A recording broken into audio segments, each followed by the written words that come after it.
ये एक कहानी है, एक बहुत ही गहरी, एक बहुत ही पर्सनल कहानी। और सच कहूं तो शायद कहीं ना कहीं ये हम सबकी कहानी है।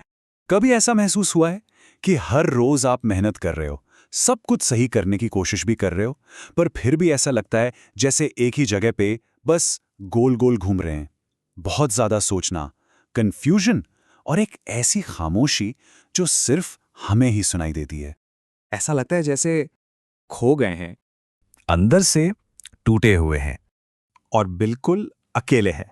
ये एहसास और भी गहरा तब हो जाता है जब हमारी अपनी बॉडी ही हमारा साथ छोड़ दे। ये कहानी डॉक्टर युवेश कुमार सिंह की है, जिन्होंने सब कुछ हासिल करने के बाद लिटरली सब कुछ खो दिया। लेकिन सवाल यह है कि कोई इंसान जो बाहर से इतना सक्सेसफुल था, वो इस हाल तक पहुंचा कैसे? मतलब एक ऐसा इंसान जिसने अपनी पूरी जिंदगी सिर्फ और सिर्फ मेहनत के दम पर बनाई थी। तो ये सफ़र शुरू होता है एक छोटे से शहर से। एक लड़का जो हिंदी मीडियम स्कूल से निकला, इंग्लिश से काफ़ी स्ट्रगल किया और शिवाजी यूनिवर्सिटी से बीटेक पूरी की। फिर विप्रो जैसी ड्रीम कंपनी में जॉब लगी। 2009 में सपना और बड़ा हुआ। अमेरिका जाकर कैलिफोर्निया स्टेट यूनिवर्सिटी से मास्टर्स किया और 2013 तक आते आते कॉग्निजेंट जैसी बड़ी कंपनियों के साथ एक 6 फिगर करियर खड़ा हो चुका था। पर यह सब बिल्कुल भी आसान नहीं था। उनका रूटीन कुछ ऐसा था: सुबह 4 बजे उठना, 5 से 8 बजे तक पढ़ाई करना, फिर 9 से 6 की जॉब और फिर घर आके रात 1 बजे तक फिर से पढ़ाई। मतलब नींद तो जैसे एक लग्जरी थी और सपने आराम से कहीं ज्यादा बड़े थे।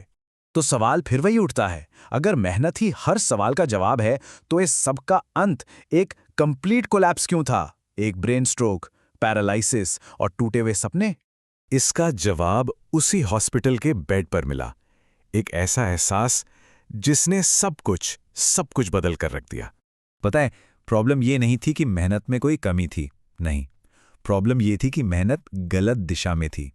मतलब हम स्टक नहीं हैं, हम मिसअलाइंड हैं। इसको ना ऐसे समझो, मिसअलाइंड मेहनत एक बंजर जमीन पर बीज बोने जैसी है। चाहे दिन रात कितनी ही मेहनत कर लो, नतीजा कुछ नहीं मिलेगा। वहीं अलाइंड मेहनत एक उपजाऊ जमीन पर बीज बोने जैसी है, जहां थोड़ी सी कोशिश भी बहुत बड़े रिजल्ट्स देती है।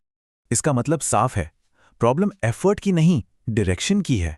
तो जब ये समझ आया तो अगला सवाल था, अब खुद को वापस कैसे जोड़ा जाए?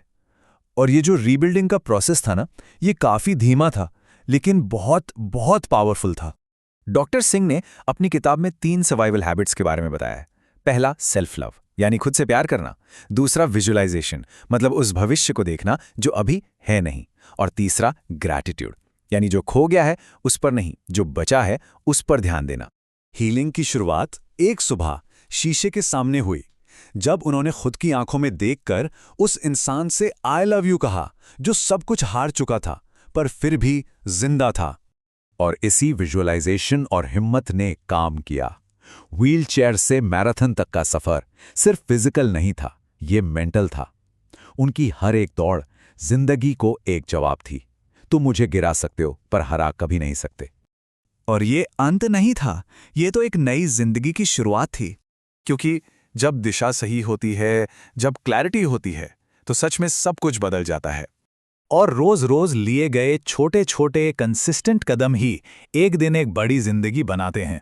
तो अगर आज आपको ऐसा लग रहा है कि आप गिर गए हैं, तो बस एक बात याद रखना, आप खत्म नहीं हुए हैं, आप बस एक नई शुरुआत कर रहे हैं।